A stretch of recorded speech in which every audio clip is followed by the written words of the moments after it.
别被那些所谓的楼市分析师给糊弄了，他们嘴里说的那些温吞吞的调整、小幅波动，不过是对现状的无知遮羞罢了。事实上，中国楼市一场刀光剑影的厮杀正在悄然上演。昔日房地产巨头李嘉诚一改过去精明操盘的犹犹豫豫，开始狂野甩卖自己的地产资产。而曾经房价高得吓人的广深北上三大热点城市，则在经历了一轮生猛的暴跌后陷入超跌困境，就连政府出台的保民生政策都不可依靠。面对如此震撼人心的景象，你是否开始疑惑，这些举动到底透露着怎样的信号？中国楼市是否已步入不归路？跟上我的脚步，我们一起步步追查，揭开这出大戏的终极真相。广深楼市疯狂杀熟，新房、二手房纷纷大跌。谁能想到，曾经房价高得吓人的广深两大城市，如今竟陷入了超跌的境地，就连最抗跌的广州天河区也扛不住了。曾经单价飙升至7万元的新房保利天汇，如今直接砸锅卖铁，单价只有 4.9 万元，这等于是打了3折的白菜价，把不少之前上车的业主惹恼至极，纷纷前去售楼处讨要公道。你想啊，这2年上车的大多是刚需买家，可是凭着一个钱包又一个钱包，耗尽家财才买下房子，谁能想到价格突然就暴跌了？不过开发商也很无奈，不降价根本就没人看房。广州新盘遍地开花，比如天河奥体牛奶厂一带的新中产聚集地，二手房价格曾经高达10万元每平米，如今新入市的越秀观苑单价仅6字头起，直接把周边二手房碾压到体无完肤。黄埔的保利祥龙天汇更是惨不忍睹，450万元的房子被迫贱卖370万，打骨折85折。广州这一轮降价真是从骨子里透露出绝望，革命性的低价让不少想抄底的真刚需蜂拥而至，给楼盘拉了一波实实在在的流量。深圳的新房和二手房也是分化明显，我看了大量成交数据，像龙岗一些二手房价格已经跌回到2016年水平。著名盘龙华海航城2016年入市单价 3.5 万，现在二手房挂牌价也就3万出头。大运新盘绿景大公馆2017年成交 6.5 万，现在也只剩6万元的低价位。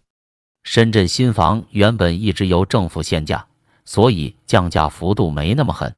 但现在越来越多新房直接低于被按价出售，郊区更是大坡猴票，比如光明新房早就只有3字头，平山龙岗的盘子更狠，直接从4字头降到2字头，就连传统核心南山区也扛不住了。金众云山海单价6万几，就问你怕不怕？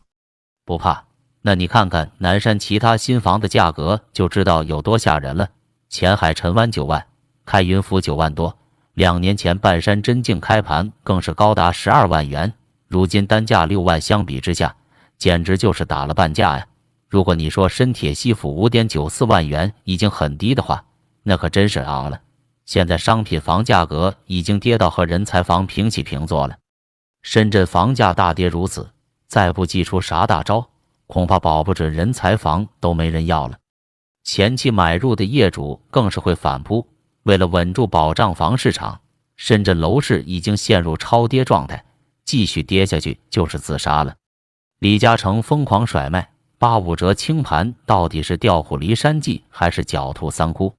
你以为这已经够劲爆了吗？哪里儿啊，李嘉诚又出招了。先是去年7折抛售香港金海127，在香港楼市投下了一颗震撼弹。这次轮到上海普陀区中环的高尚领域，李嘉诚突然甩出73套新房，单价9万出头，平平无奇。别被价格蒙蔽了双眼，要知道高尚领域可是5年前的热盘，开盘时单价就已经9万了。如今周边同类二手房都已经飙升至12万，李嘉诚这9万的新房价格等于是打了85折的疯狂大甩卖。这波操作当然又惊动了一众租房客，认筹当天就有480多组客户疯狂涌入，看热闹的不在少数。李嘉诚家族旗下的常识更是狡兔三窟，规定只有3天认筹期，置换客户一概不受理，就连去看房也要先交300万验资，防患于未然呢。那可了不得！一时间，李嘉诚8.5折甩卖上海楼盘就上了热搜，这不禁让人想起去年李嘉诚7折卖青海一2期后，香港楼市就紧随其后暴跌。这次会不会也是李嘉诚提前预判了什么危机信号？别着急，咱先把李超人的操作理一遍。在我看来，李嘉诚显然是有避险保值的需求。无论房地产政策如何变化调整，大家在痴心妄想，房地产大势已去也是不争的事实。所以抛售手中大量库存也是顺理成章的事儿，何况李家还有回报率更高的替代投资。何止如此，李嘉诚的不用赚尽，不用赚多哲学也体现在这次打折甩卖中。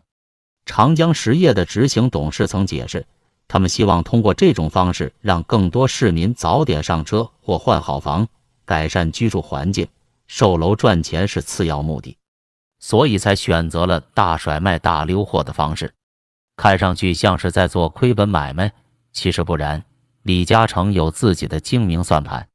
去年7折抛售青海一2期时，李泽钜就直白说了，现在的时机比3年前稳妥安全，言下之意就是现在买地和买房的风险要小得多，所以大手笔抛售存货只是为了赚取更多利润。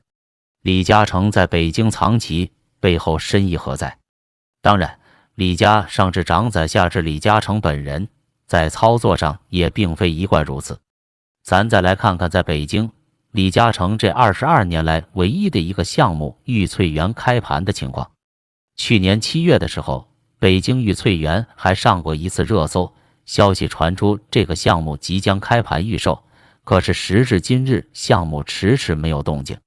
按理说楼盘都盖好了，就差最后的交易环节，可是开发商给出的解释是有些手续未获批准，难以开盘。我上网一查，发现去年7月官方网站上的确打上了一行小小的红字，预售许可的期限已到期，需重新申请现房销售手续。这样一拖就是8个月过去了。北京这边对房地产监管环境一向严格，对开发商各种乱象时有发生，所以我个人猜测，玉翠园开盘迟迟未能获批，或许跟单纯的手续问题没啥关系。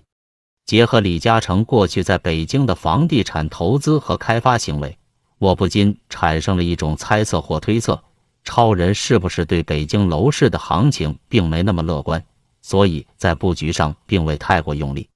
一边是李嘉诚这个商界传奇疯狂甩卖自己的地产资产，另一边则是广深北上这些传统热点城市的楼市在飙血狂跌，房价暴跌的景象触目惊心，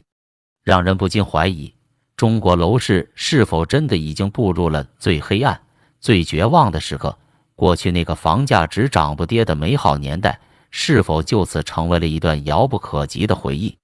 我们不得不正视一个骇人听闻的可能性，也许这一轮暴跌只是一个开始。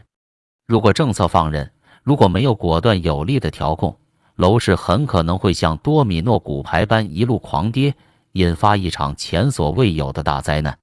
一旦房价持续下跌，那些自以为买了保本房的购房者将血本无归；一旦银行坏账激增，整个金融体系都将瞬间踩着红线；一旦企业成块大批倒闭，就业、税收、基建都将雪上加霜，最终引发无数灾难性连锁反应。